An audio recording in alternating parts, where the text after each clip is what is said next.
We're doing that good, huh? Lots of bumbles. All right, here's the deal, guys. I want to have a high energy meeting, right? So to have a high energy meeting, what do we have to do? How do you guarantee that there's a lot of energy? I can't imagine it work. I just said it, right? I said outside voice. Sorry, I want to play Bring this, it! I'll just tell you. Right? Let's bring energy! Okay. I mean, I know there's some folks that are going to be closing on deals over there. Let's freak them out. Right? They're going to be like, realtors are not supposed to be that happy. So guys, how do we start off each meeting? I forget. Huh? Come on, guys. This is where the energy thing. Come on, guys. What do we do? Affirmations, right? So guys, I know that you guys have been doing this for a while and that sort of thing, so share with me, it doesn't have to be a bold affirmation. What's one of your favorite affirmations? And I'm begging you guys to share one affirmation that you're working with. Come on, man, I hate the sound of crickets. It makes me feel really, really bad. Go big, right? Go big. Go big, right? I like this. So on three, let's say go big, all right? On three. Go big. 1, 2, 3. Go big! I like that, right? Can I share one that's one of my favorites? Yes. Focus is my superpower. Focus is my All right. superpower. Focus is my... Focus, I'll tell you what, honestly, Clarence, it wasn't mine either. That's one of my affirmations. Focus is my superpower on three, okay? Versus your kryptonite? That would be the television. Focus is my superpower on three. 1, 2, 3. Focus is my superpower! I like that. This guy's like, what in the world is going on here? All right, guys. After affirmations, we talk about pour some sugar, right? So this market's been heating up. There's been a lot of great things. A lot of you guys were listening to Bob Kennedy. He was sharing with me that market is moving. It's appreciating at a quicker clip than the traditional market, than the retail market. It's kind of interesting, right, guys? His actual recommendation, as I was passing, was to buy anything.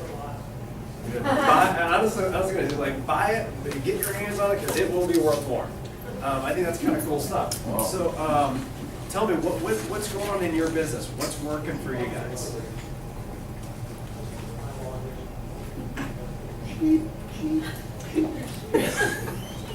What's working? Yes. What's working is going out there and talking to people, because people are interested in buying and selling, investing right now. And investors are fighting over their property, It's owner occupants, and, it's like no other. Their opportunity is just theirs. The market is getting ready to go up. It shows by the paperwork that we're getting, the emails that we're getting. I think it was on a $150,000 house. They're now worth $158,000 as opposed to last year. Interest rates are still low. It's a perfect storm to buy a house. Would you guys agree with that? And that's not just for the investors, right? So what's happening, guys? What are some appointments you guys have had over the last week? And I know that there's a ton of stuff happening. You guys are being supremely modest right now.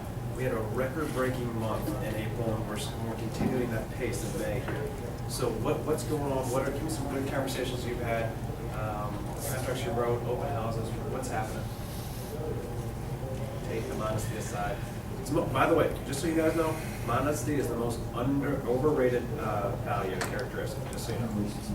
Well, to participate with your request, I got a listing that sold over the weekend, as is, kind of cool. It was only on the market for like a month. I got some mailbox money coming in from Mike Gobley downstairs. I referred him a buyer. So hold on, we got some new folks here, so what do you mean about Mailbox money. I got a phone call from a client. I just didn't feel like I could service him in the length of time that he was looking to make a purchase, and I referred him out, and then Mike placed him a lot sooner. He sold him a house. So the mailbox money means it's just money coming in that my efforts to have the client call me, I referred it out, and I'm getting paid for my marketing efforts to get the call in. So, and then the other thing too I've been doing that's working is just time blocking. I've been telling sellers, clients, prospects, kind of what my work hours are, and I'm having like weekends, quiet weekends now, and it's really working because when I'm on, and I can really, like you said, John, laser focus. I can get a lot done in 8 hours. I can get more done in 8 hours than I can in 16 hours. Yeah, work expands the time allotted, right? So that's what's working for me, is just letting people in my life know, hey, you won't be able to reach me, or I'm available at this time, etc. So I'm not being dragged all over the place. It feels good. Because if the market's going to do and keep going, it's going to wear us out. Me, at least. You know, you hit the nail on the head, guys. This is something I want you to write down, and it's a question that I want you to ask yourself. Are you willing to trade time for transactions? Are you trading time for transactions? Guess what, guys? The top agents out there, they would respond by saying no. The top agents out there, they stick to their calendar, and real estate is about sticking to their calendar, right? So Chris Heller talks about all the time about the top agents in the entire, really nation in our organization. So guys, the top agents out there are not spending any more time with it, they're just being more laser focused on the activities that are leading to the most business, right? Great stuff, Keith, I really appreciate that. Thanks, sir. Awesome stuff. One or two more good things that are happening. By the way, here's my thoughts, just so you know. When the reception isn't extremely overwhelming with it, I'm gonna give you a little bit of a hip check here, so don't freak out, but I'm just letting you know what's going through my mind when we're a little subtle when it comes to the pour some sugar. It means one of two things to me, is what I'm thinking. Either we're extremely modest and we're not comfortable sharing some of our successes with others, which I'm asking you to just, let that go for right now. And here's why. Because we want to go ahead and share the successes of each other because we're in a culture of abundance, right? Just because Liz is having a ton of success right now, doesn't seem like she's even blushing right now. That's how I know she's mine. And so because she's having a ton of success doesn't mean that I can't have a ton of success. Now, in a culture of scarcity, I get that feeling. I understand why we might feel, I don't want to share that stuff. Now, if that's not what's going on, then it's the second thing, and this is actually what's more scary to me. It means that we don't know our business. We don't know our numbers. So I'm going to ask you guys, is anybody working with a pipeline report?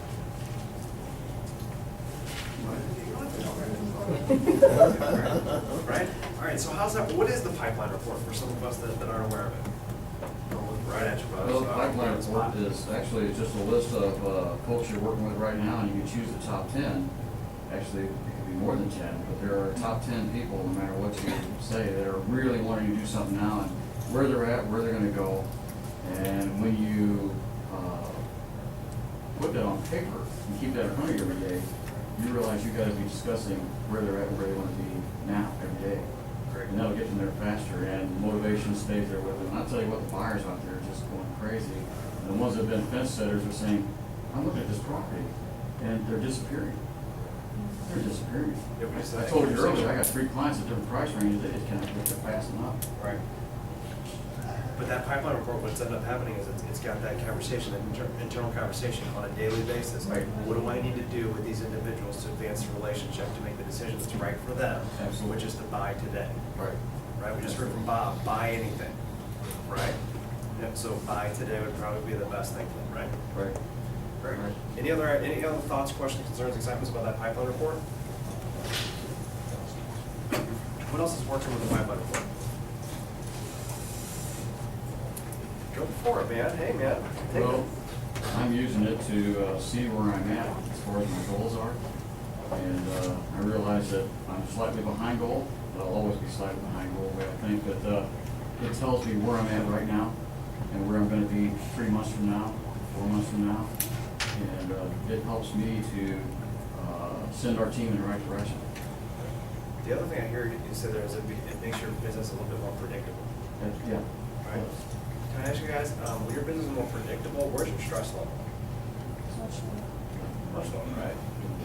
What's the stress management tool for you, right? Awesome, I like it, guys, I like it. So when we're in production, we're having a lot of great things happen. What happens in our organization?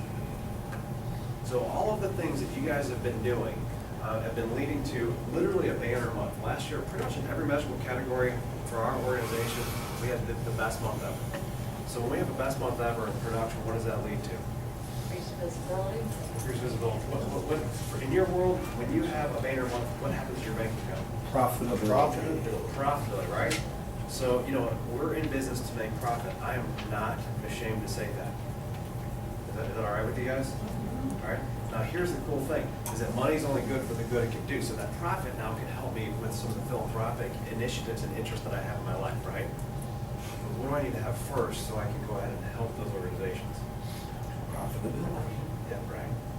It's one of the, you gotta be loyal to yourself first. If you're not loyal to yourself first, how can you possibly be loyal to anybody else, right? Now, an organization, when we have owner profit, what do we do? Share it. Share it. You wanna hear some of the folks that got profit share checks in March? These are just, most of the folks in March. This isn't April yet. In April, any guess on how much we gave away in April? It's on my Facebook post. You're on Facebook? What's the number? What's Facebook? Highest one today, so how much was it? Oh, it gave away in April, that be March numbers, or this coming, this, what we just finished? What we're gonna be giving away, April 24th. $20,512. Nice. That was April we gave away? That was April, don't receive in May. Oh, the back 20,000, door, how much? $512. $20,512. That's pretty cool stuff. So first, Yeah. we got so here's some of the folks who get that. Jeff Dillman, Jim Dillick, Kevin Cunningham, Kathy Brongard, Jim Beardsley, Gail Beardsley, Chris Horn, Gail Holtzman, Bill Holt, Mark Hiller, Kathy Helbig, Will Klein, Diane Kettering, Shannon Johnson, Phil Jecka, Becky Jecka, Jessica Jackson, Cheryl Snow, Pam Schroeder, Mike Ryder, Scotty Patton, Gina Kerner, Chad Wilson, Annette Wilson, Jeremy Blasich, Brad Trotter, Stephanie Theobald, myself included. Wow. Tina England, He stopped him. Angela Haldeman, Dina Farrar, and Jeff Fellows. The leading profit share earner got just over $900. That's pretty cool stuff, right? So after we just got done with an investment class, and we talked about this last Monday, an investment class, let's say that the average in here is about $400. That's about where it is. What type of investment property would you have to get to have a $400 a month cash flow? How much would you have to buy? What type of property would that be?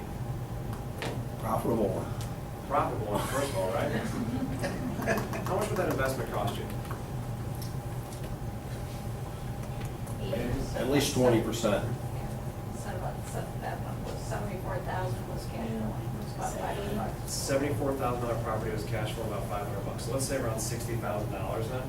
So the average profit share earner in an organization has a $60,000 investment that's paid off in clear.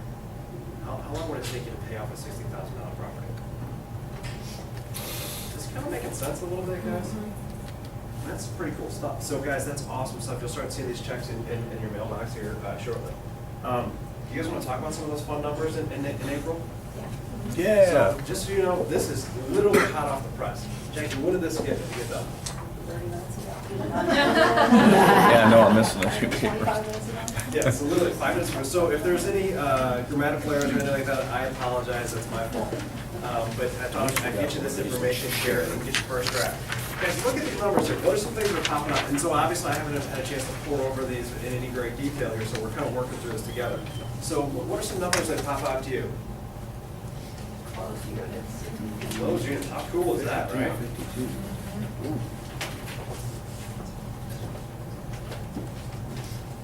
What does that say to you? First of all, let's look at all of MLS. I mean, are those all the numbers positive or are they negative? Positive. So what is that story that we're telling with our clients right now? What are we telling our clients right now? Things are looking up. Yeah, guys, literally every measure. Last month, all but one category was positive. This month, every single category across the MLS is positive, which means that the transactions that are going on right now over this time last year are moving in a positive way, whether it be units, sale price, volume, listings taken, all of that stuff is moving more quickly now than it was this time last year. So is that something I want to be sharing with my clients right now? Yeah, what are some things I could do to share with my clients and stuff? Pick up the phone. Pick up the phone. By the way, guys, this gives you something to talk about every single month with your friends, your families, sphere of influence. Because what's going to end up doing is if you start sharing this information with individuals, this is a hyper-local. This is the MLS, which is, Eastern Missouri. We could get into St. Charles, but with this hyper-local information, this is information they're not going to get from anywhere else. You're not going to get this on Channel 5 News or anything like this. So if you're sharing this information, it's going to position you as the expert inherently, right? So now, if they see you as the expert, where's their confidence level? It's pretty high, right? Yeah. I mean, I'm probably not drilling with numbers, I'm probably peppering them with a couple of them here and there. Would this be a good thing to have in your buyer's agent agreement? Basically, the buyer's agent presentation? So guys, here's where the market is. One thing, where does that set expectations? Where are their expectations now? Are they gonna go in and, take their chainsaw out and try to get a 20% price reduction from the sale, the list price? If they know that everything's moving in a positive way? Probably not. Then what is this saying about my value proposition? In every measurable category, except for one, which that's where everybody's eyes goes to, and I do have a conversation there. But in pretty much every measurable category except for one, we're outpacing them dramatically, outpacing the market dramatically. So what's our conversation we have with our client there? Read it done. You bet, yeah. What do you think? Yeah, right, guys. Hey, we're not just listing this thing, we're actually getting them sold, right? We're not just working with buyers, we're getting buyers squared away even quicker than the average pace here, to the tune of 42%. We're accomplishing our clients' goals at a more rapid pace by 42%. Guys, that would be the number that I'd be circling the most, because to me, that's the strongest number out there. I mean, does a client, do they care about, showing the property or actually getting their dream home? What's their goal? On that number right there, I just got off this one, every morning, every week, we have an operating principal phone call with the regions. We have 22 market centers, all the way from Arkansas to Nebraska. And we just went over that specific number there. The cool thing is, it's not just this Keller Williams office. This is across the nation in Keller Williams offices. Larry down at the lake, is Larry at the lake? I don't know where Larry's at. I think Larry's at the lake. Kansas City. He says his agents are walking in with that listing sold number. They're doing their little presentation, and he just turns around and says, "Look at this," and then puts the listing contract in front of them and asks them where to sign. It's that powerful number is being utilized across, because nobody else can do that. Right. But that number, the only other companies can do is emotions. We got the facts. You hit the nails, guy. I mean, somebody a long time ago, they told me, you sell what you got. Guys, you guys have the results. So, I mean, literally, that's about the length of the conversation. Guys, the ideas and strategies that we employ are outpacing the market by X%, in this case, 42%. What else do you need to know? No, okay, the 10%, okay, like, the Marist one is 10, that's 10% over last month, is that correct? No, over this time last year. This time last year, okay, Oh, so we're and 50. Stephanie, can I thank you so much for bringing this question up to my attention, because that means that you're invested in it. The wheels are turning, I love it. Well, I just want to make sure I understand it, so if I'm explaining it to Exactly right, somebody. you gotta understand it to convey it, right? Okay, so over last year, we're up 52% from last April. Right, and then on the red column there, or the pinkish column there, it's basically, that's how we're outperforming The market, okay. Right. So, as you can see, there are a couple talking points at the bottom. We're exploding in the spring market as we close more than any other month in company history with 126 closings. So first of all, can we do one of those? And then massively outpacing the market by 42% closed units. We continue to accomplish our clients' real estate goals at a more rapid pace. The third one there, this is more of a generic one. This is something I'm sharing with everybody. The MLS market statistics continue to improve over this time last year in every measurable category. Not only is supply limited, it is not replenishing itself quickly. We are positioned for a more balanced environment and potentially a seller's market. I got some numbers to go with that. You care to hear? All right, so here's what we got going on. So months of supply and inventory. Right now, we've got April of 2013. It's actually below 5 months. 3.6 months. Wow. This is the entire MLS, okay? 3.6 months inventory. Is that for a specific price range, or is that And overall? this is everything. That's it. This is everything. I mean, this is the generic, I mean, this is the entire number. That's actually down from 4.7 months in March. That's an entire month of inventory down in 30 days. Compared to April of 2011, we had 12.8 months of inventory. What would you say to people? Your house on the market. What are you waiting for? Yeah, I mean, Clarence, did you see the advertisement that you guys put out? I wrote it. I don't know what you're Yeah, talking I'm about. not even gonna say, there was a mistake in it that needed to be cared for like at the last moment, so I don't know if I'd take. Oh, really? There's a boo-boo in it, huh? Okay. No. Which one was it? Here's what it said. On the very top, it was something that's, I think it's going on one of the real estate books, maybe Homes Magazine or something like Yeah. that. And so basically, on the very top, it said, home inventory is down 200% over this time 2 years ago. Again, I mean, like, just let the numbers speak for themselves. You don't need to even sell anything at that point. If homes are, I mean, the inventory is down 200%, people are gonna start making their own decisions up, right? And what are they likely gonna decide? Well, before that goes to print, what do I need to correct at the bottom of that article? It's already corrected. Okay. Yeah. It was actually this time last year was what you had it. All right, guys, so that's something I'd be looking at there. Now, you want to take a look at some other stuff here? All right, so here's supply and demand. So days on market, anybody have any ideas on days on market? Oh, before we go there, how many properties do you think are on the MLS right now? For sale? Oh, I just saw that too. Across the board? Gosh. It's actually a lot less than you think. Any ideas? First, actually, I should say this is as of Friday, so, you know, this might be off a couple here. 3,554 properties are on the market. Wow. That's active. I thought it was for at sale. least double that. Entire MLS. Actually, the highest it's been is June of 2000, over the last 2 years. The highest it's been is 6,227, so we're almost half of our peak.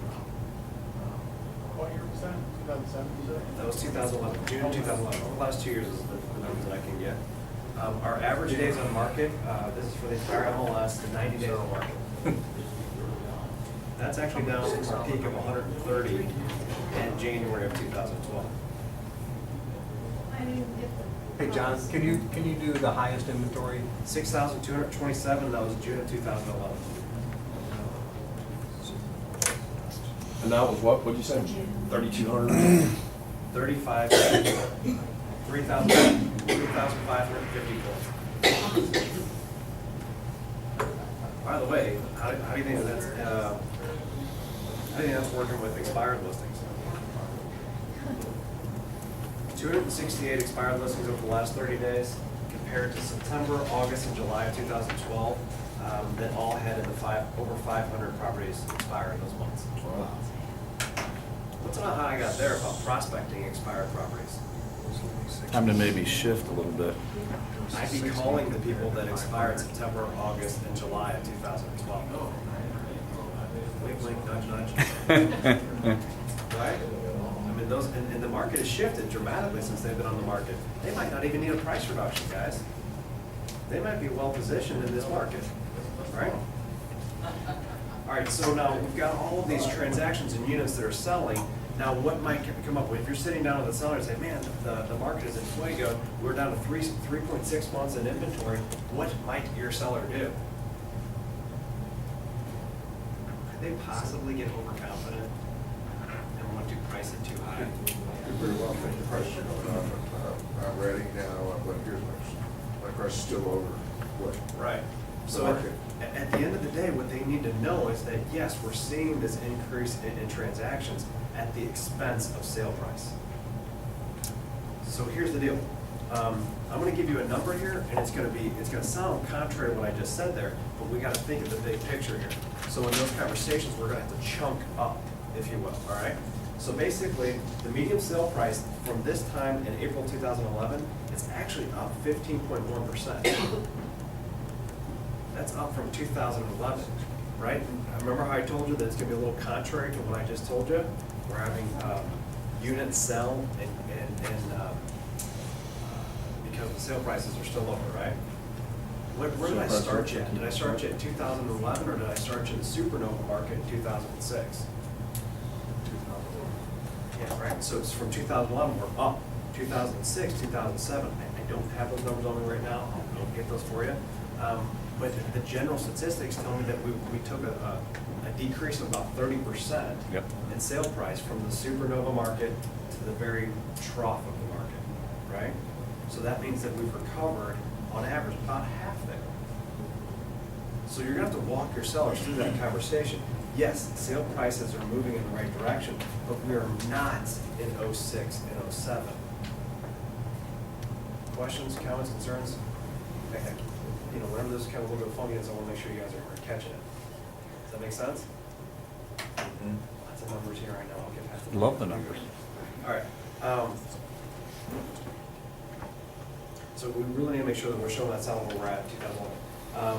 Yeah, so we're not out of the woods with price, we're not there yet. We need to make sure that they're aware of that, right?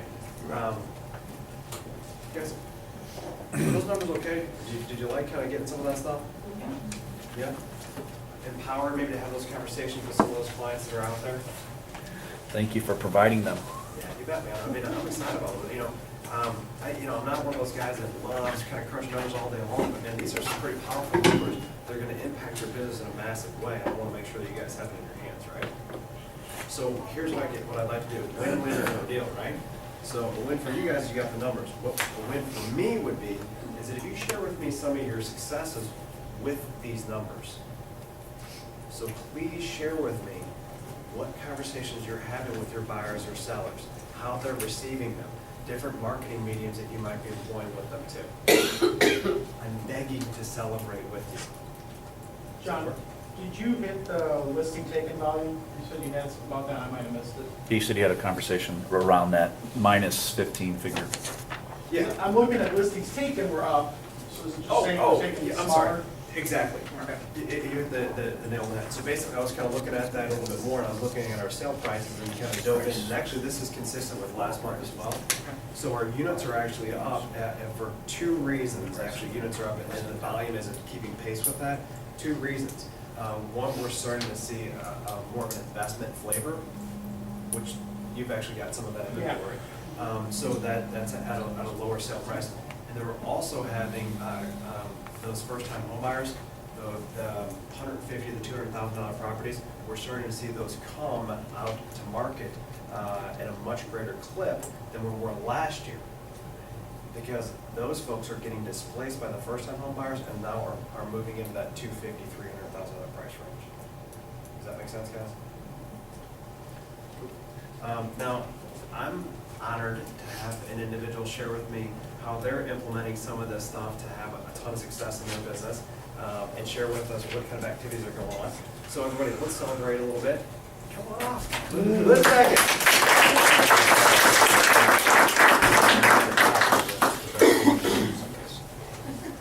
I'll make this real easy. We're gonna have some fun, all right? Okay. All right. So, Liz, tell me a little bit about your business. Describe it a little bit for me. Over the last few months versus this time maybe last year.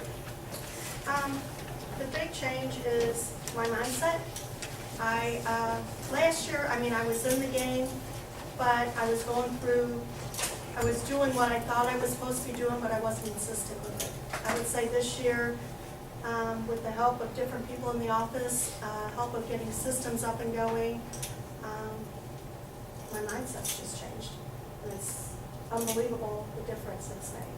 So this is a two-part question, so I'll ask it all together so I remember it, and then we'll kind of connect it too. So first of all, what are those right activities first of all, tell me more about the mindset. It's only three parts. Tell me a little bit more about the mindset, and then what are those right activities, and what systems are you talking about?